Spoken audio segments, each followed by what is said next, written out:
Hello, everybody. My co-host Hizari and I are excited to be here today and even more excited to start our conversation.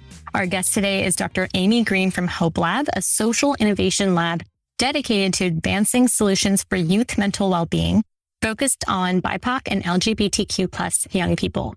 Dr. Amy Green is a clinical psychologist with about 20 years of experience leading research on youth mental health and mental health services. As Hopelab's head of research, Dr. Green leads a team focused on innovative research to promote thriving and health equity for young people. Before joining Hopelab, Dr. Green held academic appointments at UC San Diego in the Department of Psychiatry and the Child and Adolescent Services Research Center at UC San Diego for research focused on programs, policies, and practices to support youth in their well-being. Most recently, she served as the vice president of research at the Trevor Project, the world's largest suicide prevention and crisis intervention organization for LGBTQ plus young people. Dr. Green, anything you'd like to add? I think that's a pretty good intro and covers most of my life. So thank you.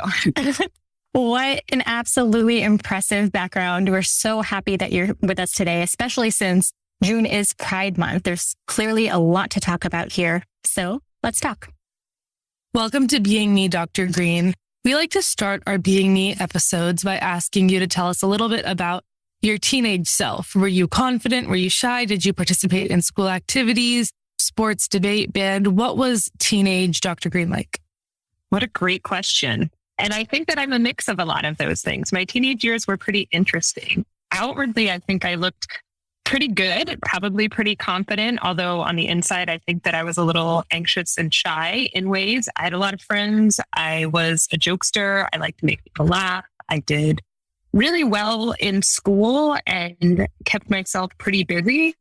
Never really bullied or felt left out. And yet, given all that, I think that one of the things that was really a little confusing to me was that I wasn't really all that happy, particularly like in the earlier years of high school. And so when I go back and I think about it, I'm like, I must have known something was missing or felt a little different from all of my friends and the way they walk through life. And probably some of the important context there is that the environment I was raised in wasn't really a safe place to be queer. It was pretty rural and conservative, and it was in the 90s, and there wasn't much queer visibility at the time.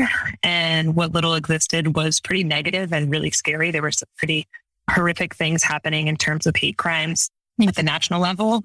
And so, yeah, when I think about my high school years, I think, well, I got through pretty well and I looked pretty good, but I know myself and I know that I wasn't all that happy. And one of the things that I talk about a lot now is a concept referred to as internalized stigma. And that's the idea of taking negative attitudes and things said by others about your identity and then feeling them inside like they're true. And I think that that's what was happening with me at that time. It's a pretty powerful force and something that I struggled with, but thankfully I was able to eventually leave that area, find community, find acceptance, and be able to thrive as my authentic self. Thank you for sharing all of this with us. And a couple things are standing out. One is that disconnect between how things seemed on the outside and how you described that maybe others might see you, and then what you were actually experiencing inside and the things and like the stigma that you internalized. I'm curious, what do you wish you had back then that might exist in the world now? So the visibility right now in LGBTQ areas related to media, related to social media, related to people in politics just wasn't something that we had. And I remember thinking, well, this can't be me. This seems like the rarest thing in the world. How is it that I would be like left-handed and have red hair and also be gay? That just doesn't seem reasonable to me. And I had no role models. I had no people that I could look to see like, oh, this is what it looks like. And you can be really happy and really successful. And so when I look at how much visibility young people today have in terms of all levels of our popular culture, I think it's really inspiring to see how much has changed. I remember when it was the Ellen DeGeneres cover that said, yep, I'm gay. And it was such a huge deal for one celebrity to be able to come out. And there was a lot of backlash. And now there's so much in terms of folks who are comfortable in all different walks of life, being out, being visible. And I think that that says a lot to young people in terms of what they can aspire to be and how it's actually a pretty cool thing to get to be that creative and have that sense of understanding and community that comes with being a member of the queer community. Yeah. I think it's so important to feel that you're not alone, no matter what it is that you're struggling with. And I think that just really stood out from what you said. Why do you think there's been a shift in visibility? Do you think it's media, social media, technology? I mean, what do you see as playing a role in that? I think that there are a couple of different issues that have been at play. When we think about the current generation of youth, we have folks who are being able to share their identity younger. We know that LGBTQ plus youth are coming out earlier. They're understanding their identity earlier. And I think a lot of that probably does have to do with the social connections that are possible now through social media, through other internet mediums where people can really quickly see from a variety of sources, peers, other individuals where they can learn about their identity. But I also think a big part of it is the ongoing fight for LGBTQ plus rights that's been happening for a long time, and that those who have fought for those rights, particularly thinking about marriage equality and what that meant for a country and how it became an issue that on a broader national level, folks were talking more about. It just really elevated these issues in a new way. And people were able to see for couples who were getting married and having weddings. And so I think it's a combination of both the growth of the digital and online world, as well as what was happening on the grounds in terms of policy and advocacy fights for LGBTQ rights. Do you have any advice on how or where people can start to learn more about their identity or how they can lean into that exploration? Well, that's a great question related to something that Hopelab actually just recently released in June for Pride Month, which is a product called the BeMe Guide. IMI.guide is where folks can find it at. And it provides supportive and affirming resources and activities for LGBTQ plus youth based on a couple of areas. Those include stress. So how to acknowledge the stress that young people are feeling based on queerness. And that's really where folks can explore the many intersections of their identity and understand how their experiences shape their identity. Talking about internalized stigma, which I talked about struggling with myself, and how to understand that and unpack those messages you receive. And then also about gender exploration. So that's one really great guide that was co-created with youth as a place where you can go to explore. There's also resources. One that comes to mind immediately, of course, as you mentioned, I used to work at the Trevor Project, is Trevor Space. And so that would be for youth who actually wanted to connect with each other and learn from their peers. BeingMe is a really great way for folks to dive in and do some self-exploration, watch some really great videos of queer youth who helped create this product. Those who might want to take the conversation further and interact with other young people, perhaps try out their correct pronouns, perhaps talk about things that they didn't feel comfortable talking to others in their lives about, can go on there and meet other peers under the age of 25 who are also LGBTQ across the world, actually. This is amazing. There's all sorts of resources out here that I know I individually wasn't aware of until pretty recently. I want to talk a little bit about where BeMe came from and Hopelab and Hopelab's mission. Can you share with us a little bit about what your research focuses on there? What communities do you serve? Maybe explain to our audience a little bit more about what a social innovation lab does. Yeah. So Hopelab said is a social innovation lab and impact investor. What that means when we talk about a social innovation lab is it's a place that's looking at the intersections of technology and mental health and design and research. So having the science and the design and working with young people at the center. One of the amazing things about Hopelab that I've really been drawn to is how the voice and the directions of young people are really centered in all that they do. And so part of the work is helping others in the space of mental health and tech. And that could be nonprofits, that could be academic researchers, that could be startup companies, that could be folks who are entrepreneurs and innovators really take those principles of making sure that there's science and research and data to support and inform the work, making sure that the design is centered around youth and what youth needs, and making sure that youth are brought along in the process. And so that's what's been really cool about the work at Hopelab, is that because youth are involved from the start, you can see it in the end.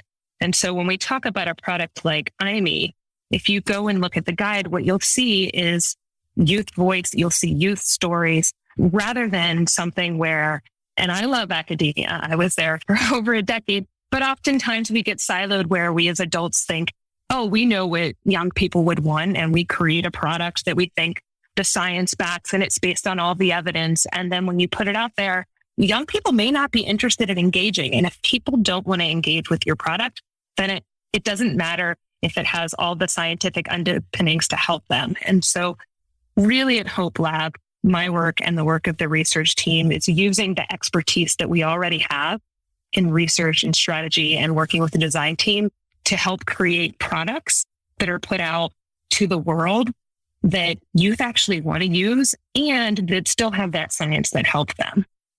That idea of working with young people is really interesting because I think it's an area that's often overlooked. Could you share some more about how you work with these young people or how you include them in the work? What does that look like on a day-to-day level? Sure. So one of the unique new aspects of Hopelab is the creation of a youth lab, and that will be pulling youth into the process early, giving them the experience. It's really quite bi-directional if you think about it in terms of the experience that youth can have working with a nonprofit and working with a group. In the past, Hopelab has also pulled together boards of youth for specific processes. So if we talk about BeMe, pulling together a youth advisory board who really constructed the direction, and that's sort of the guidance part. But then there's another piece, which is making sure that it's not just a small group, like a guiding group who's doing it, which is really great for setting the direction, but conducting surveys, interviews, focus groups with young people across the country. For BeMe, for example, the team traveled across the US, and then as COVID-19 hit, virtually traveled across the US to meet with youth in different cities, in different places, and to understand their needs and what they were really looking for. So both having that guidance of a group or a board of youth who give input overall to the strategy and the work of Hopelab, but then for each product, being able to go out and find diverse groups of youth to bring in their perspective and really integrate that into the product. That's amazing. And it's really refreshing to see other entities, other organizations taking that approach. Absolutely. Yeah, definitely. And as we talked about earlier, June is Pride Month, and there's a lot of outward celebration, but not everyone, especially teens, can celebrate openly. So what advice would you give to teens who can't openly celebrate Pride? We always like to think about coming out as a really individual decision. And so everyone gets to decide when, how, and in what context they want to be open. And when we talk about visibility, it's important to realize that visibility isn't safe for everyone. When I talked about myself in high school, that would not have been safe for me to be out and to be visible. It wouldn't have felt safe, at least. And so for those who are in a place where they're feeling that, finding ways that they can engage with content.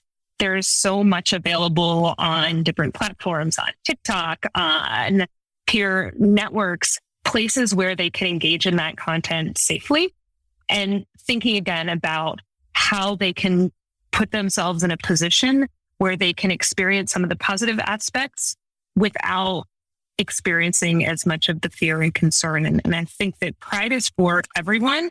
And I know for myself, even as a young person, that I saw New York City Pride as a young person. And although it was scary for me, there's something that's also really powerful about getting to watch these people in a position of being so happy and open about their identity. And so it's totally fine to watch from the outside, to not have to put yourself out where you're going to a parade or you're wearing rainbow shirts.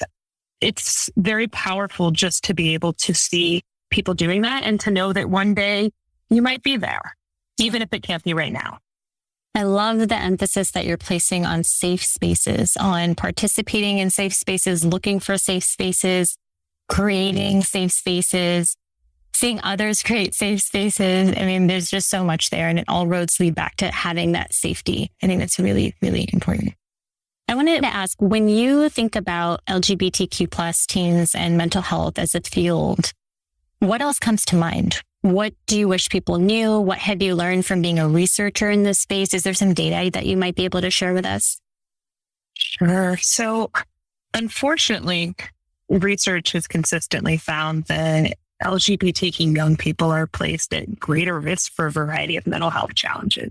That includes things like eating disorders, anxiety disorders, depression, and particularly where I worked at the Trevor Project, we focused on the fact that LGBTQ plus young people are 4 times more likely to attempt suicide compared to their peers. Oh, wow. And when some people think of that data, they might imagine, well, what is it about being LGBTQ that causes this? And we're always really sure to remember for people to grasp that there's nothing about just being LGBTQ. There's nothing inherent to that identity that places folks at risk.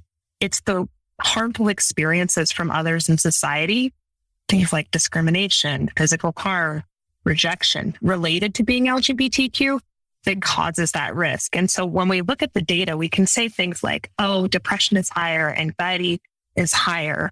But the real conversation is about why they're higher and what we can do to make them lower. And fairly consistently, the data shows us that when youth have experiences that are related to anti-LGBTQ victimization, they have almost double the rate of attempting suicide.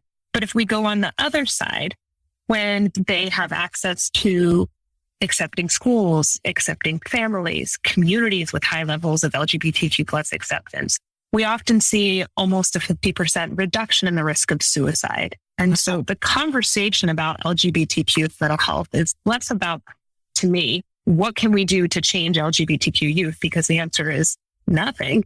And more about what should we do to change our society and the culture that we live in that treats LGBT youth in a way that causes this type of a harm. Absolutely. Do you have any concrete tips or advice on how these communities might be able to implement day-to-day changes? So I'm going to start from a couple of different areas because I think change for LGBTQ plus young people happens at a couple of levels. I'll start at the kind of most common one, which is the home, right? LGBTQ young people spend a lot of their time with their families. Unfortunately, we know that most LGBTQ plus young people live in a home where they are not accepted and affirmed in their identity. But we also know that most parents are not wanting to harm their children. They often think that they're protecting their child by not accepting their identity or trying to change them. And that couldn't be further from what's actually happening. So there are some concrete things that parents can do, almost fake it till you make it, like just try. You might be struggling right now with understanding this, but please trust me that if you're able to do these things, your child's well-being is going to be on such a better path than if you are hostile or trying to change them. And so some of the areas that come to mind are talking with them respectfully about their identity, getting to listen to their words and letting them explore and talk about it without judgment, educating yourself. So as a person about LGBTQ people and issues, understanding the LGBTQ rights movement, understanding the importance of issues to LGBTQ people. One of my favorite ones that young people say a lot is that their parents being welcoming and kind to their friends and partners who are LGBTQ plus is one of the biggest ways that they can show that they're accepting of them. And I think that it's when we think about the teenage years in development, it seems so simple to think of the idea that, of course, like showing them that you're kind to their friends and their peers is going to then reflect to them, oh, this must be a safe person. This is a safe way to treat me. And so that's really one in terms of if you're talking to your child and you've really highlighting it and showing it by caring about their friends, caring about the people in their lives who are queer. Same thing with school, similar types of features in terms of creating safe queer spaces, gender and sexuality alliances, having teachers have training on LGBTQ identity so that they can talk to youth in ways that are accepting and affirming. And then the big one, the harder to change one that a lot of folks across the country are working on is creating inclusive policies and practices. And that can be federal protections. That could be some of the things that are happening in states right now, but it also can be in our local schools, having bullying prevention policies that are specific to LGBTQ populations. And so when I think about what we need to do to create a better world for LGBTQ, it's really all three of those pieces. It's the policies, it's the places where they are, it's their schools, it's the access to spaces. And the really big one that in the research tends to show the biggest differences are accepting parents and accepting homes. It's a shared responsibility, right? It's not falling on any one person.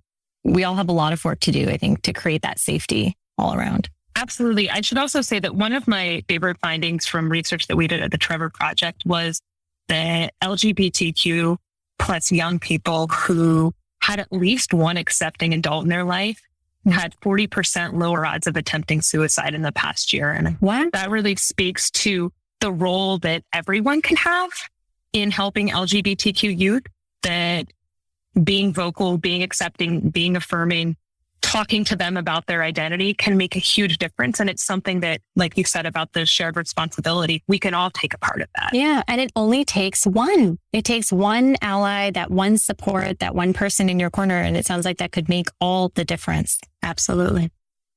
What are some ways that LGBTQ plus teens, especially BIPOC youth, can advocate for themselves when they're seeking inclusive mental health care or some of these other changes that you mentioned? And what should teens do if their parents or if they don't have that one adult that's supportive of them? So in an ideal world, we wouldn't need LGBTQ young people to advocate for themselves because adult allies would be doing a better job of making sure we created a world and a space that was right for them. So I want to say that the first step is for adult allies, those of us who could be that one accepting adult, to do all we can to advocate and create a better world for LGBTQ plus youth, and to let them know that we accept them and we love them for who they are. And that includes things that advocating for policies, connecting them to supportive resources, providing direct support, ensuring that they have access to the care they need. And so I think that's the first step, is that we all as adults need to do a little bit better of a job of making sure that youth don't have to advocate for themselves. That said, LGBTQ youth are already advocating for themselves in so many ways. They're finding community and a sense of belonging from their friends, both in person and online. They're seeking out that support. They're seeking out that community. They're seeking out resources. They're also creating content that promotes visibility of queer identities. One doesn't have to be on TikTok or other platforms for long to see how many queer youth are creating such inclusive and visible content for others to share and to see them. They're also working in their schools and communities to create more inclusive spaces, talking to their school administrations on setting up ways for gender and sexuality alliances to exist, on ways for their schools to be more inclusive. And they're, at the end of the day, a community that really supports and uplifts each other. So as part of the LGBTQ community, youth are looking out for each other and taking care of each other, which also helps take care of themselves. And speaking of LGBTQ teens reaching out to their friends for support, what if a teen has a friend who says they're suicidal? What should they do to support that friend in the moment? And what are some helpful ways to respond? One of the best ways that we as a society can do better at suicide prevention is actually providing training to young people on this exact topic. We know that young people and young LGBTQ people as well are most likely, when they're having thoughts of suicides, to turn to their friends, not their parents, not their teachers, not a mental health professional, not the folks who we've trained to do this, but to their peers who often don't have any training. And so for young people who are in that situation, one of the biggest key takeaways is to try to listen without judgment to the person who's talking, to thank them for being open and honest, and to continue encouraging them to express how they feel, to remember that they are not responsible for solving this person's problems. They're not responsible for taking on the role of the mental health professional, but they can definitely show love and support and to help the person make the next steps to speak to someone who is in a position to help them professionally get that support. One thing that can be helpful is for the person in terms of like, what can you actually say, is to say something like, I know this must be hard. I'm here. I'm listening. Keep talking. And then to let them know if they're concerned, you could say something like, I'm so glad you shared everything with me. That was really helpful for me to understand how you're feeling, but I'm really concerned. Can we work on ways to help you get through this? I'm here with you. I'm a partner. Whatever you need, I'm not going to go anywhere. I love you. And I want to help you get through this. And just knowing they're not alone and they're not a burden. One of the things that happens a lot of times with suicide and thoughts of suicide is that folks feel like they're a burden on other folk, on other people in their lives. And so they may not share, or they may not be comfortable talking. And by letting them know, sort of, I've got you, we're here, and I'm going to help you get through it, is a really positive message that can be done, but also for that person to not have to feel the pressure to actually solve the problems, just to support that person in getting professional help. I love that. And, if there's one thing I've learned about this generation is that as opposed to previous generations only focusing on kind of individual needs and how they might seek help, we're seeing a movement towards, as you said, peer support and supporting one another and helping others, helping friends, and just kind of creating that community of support. And one question I get a lot is, what do I actually do if a friend needs support? If the friend comes to me, I want to be supportive, I want to be helpful, and I'm not entirely sure how to approach it or what to say. And I think your advice and tips were very actionable and concrete and helpful for hopefully our listeners. And I know it will be for me as well. I wanted to ask you, just kind of given your research background, do you know about some of the unique mental health challenges that might be faced by BIPOC LGBTQ plus teens? I mean, what's the data telling us as far as you know, or anything else that you can speak to from your experience? Absolutely. One of the really helpful aspects of the Trevor Project's 2022 survey was that we were able to look really intersectionally at the data. And so all of the different findings throughout are broken out by sexual orientation, by gender identity, but also by race, ethnicity. And we do see that LGBTQ youth of color are experiencing greater risk for attempting suicide. They're struggling with depression. They're struggling with anxiety.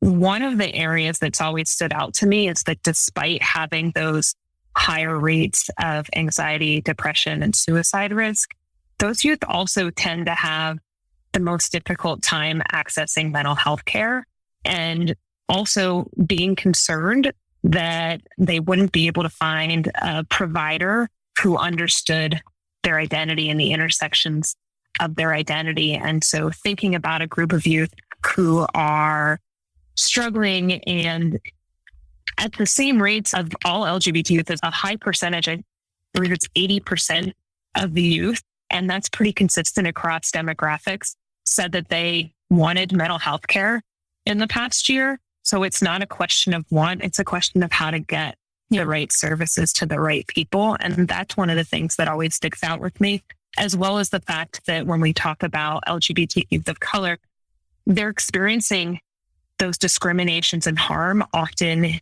in multiple ways. Yeah. And so we do see higher rates of discrimination. They're experiencing racial discrimination. They're experiencing LGBTQ plus stigma. For trans youth of color, they're experiencing it based on their gender identity. And there really is a pretty strong cumulative risk aspect where it's not just having each three separately, but the combining of multiple forms of oppression and discrimination has pretty powerful negative impacts on mental health. And then we have a system where those youth often don't know how to get help that would really match their identity and be something where they felt they'd be understood. Do you have any advice or resources that you would want to share with folks that experience both of those? So I will say that BeingMe Guide was actually created with BIPOC LGBTQ youth in mind. And so there's thankfully a great movement that's been happening to ensure that trans and non-binary youth and BIPOC youth are really centered in LGBTQ youth initiatives. And so at the Trevor Project, a lot of the guides, a lot of the research are aimed for those youth as well.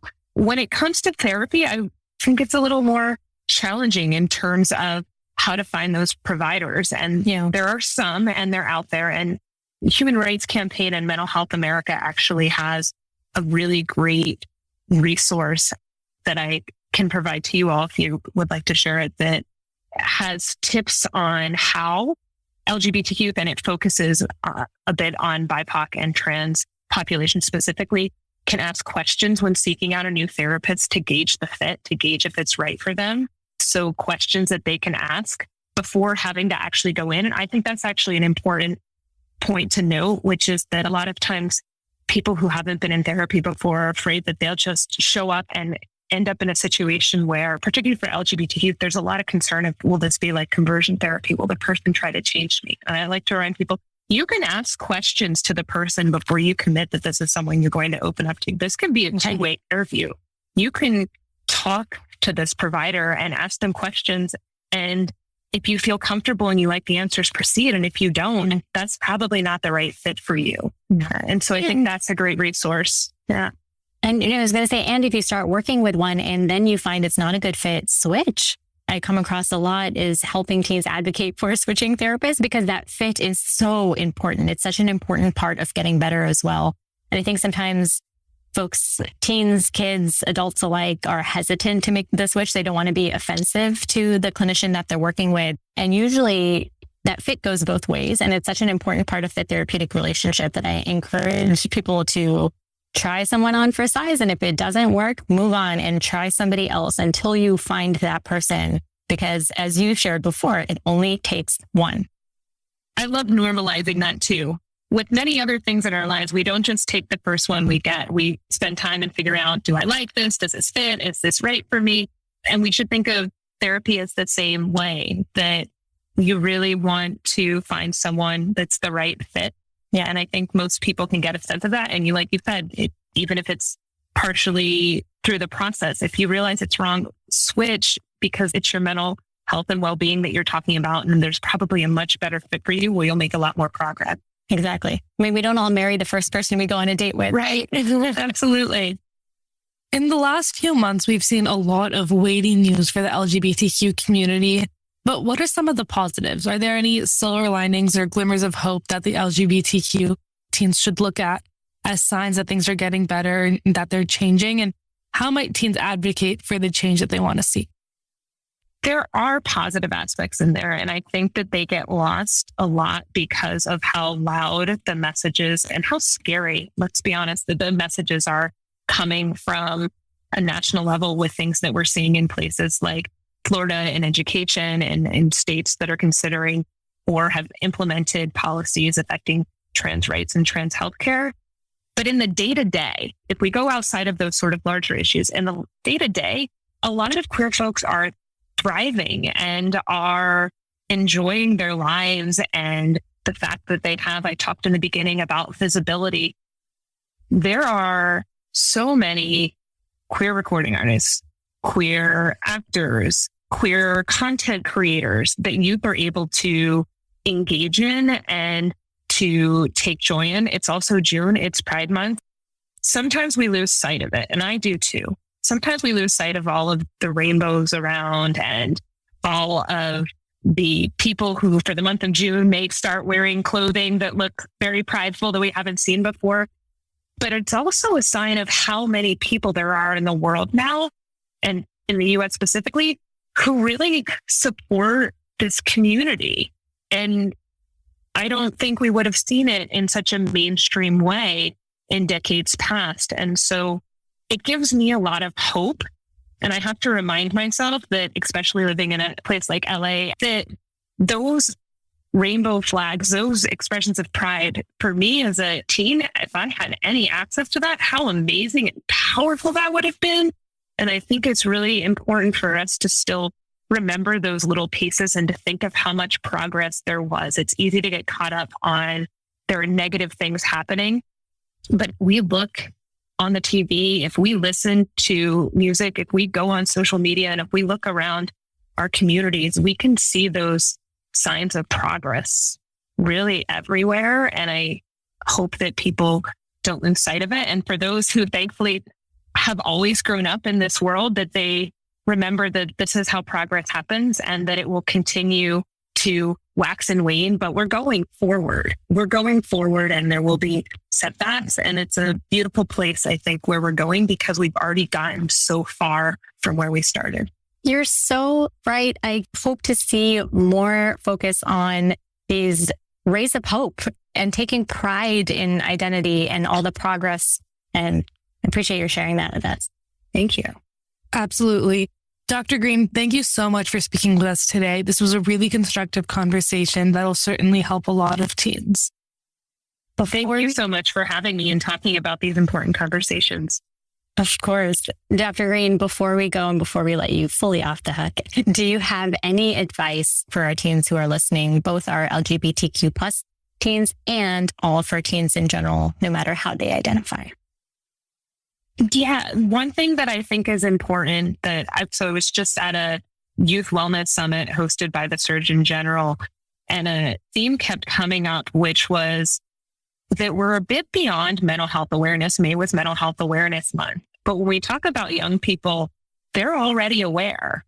And there's such a reduction of stigma in terms of the way that we are able to talk about mental health and the number of people and peers who are available who are comfortable talking about mental health. And so that conversation is one that gives me a lot of hope because it's not something that we saw a couple of decades ago. And the ability to connect and be vulnerable brings strength. And it's something that seems a little bit of counterintuitive about vulnerability sometimes has historically been associated with weakness. And I really feel that vulnerability is strength, and being able to know that you're maybe hurting or you're anxious or you could use some support, and being able to talk to someone and express that is strength. And I really hope that people remember that because we're in a place where it's working. Folks are being accepted and able to talk about these. And that's really the first step towards helping your life get a little bit better. Vulnerability brings strength. I love that. Dr. Green, thank you so much for spending time with us. It was really great to hear all of these pearls of wisdom and better understand LGBTQ plus teen mental health. Until next time, this is Dr. Neha Chaudhary reminding you to keep being you.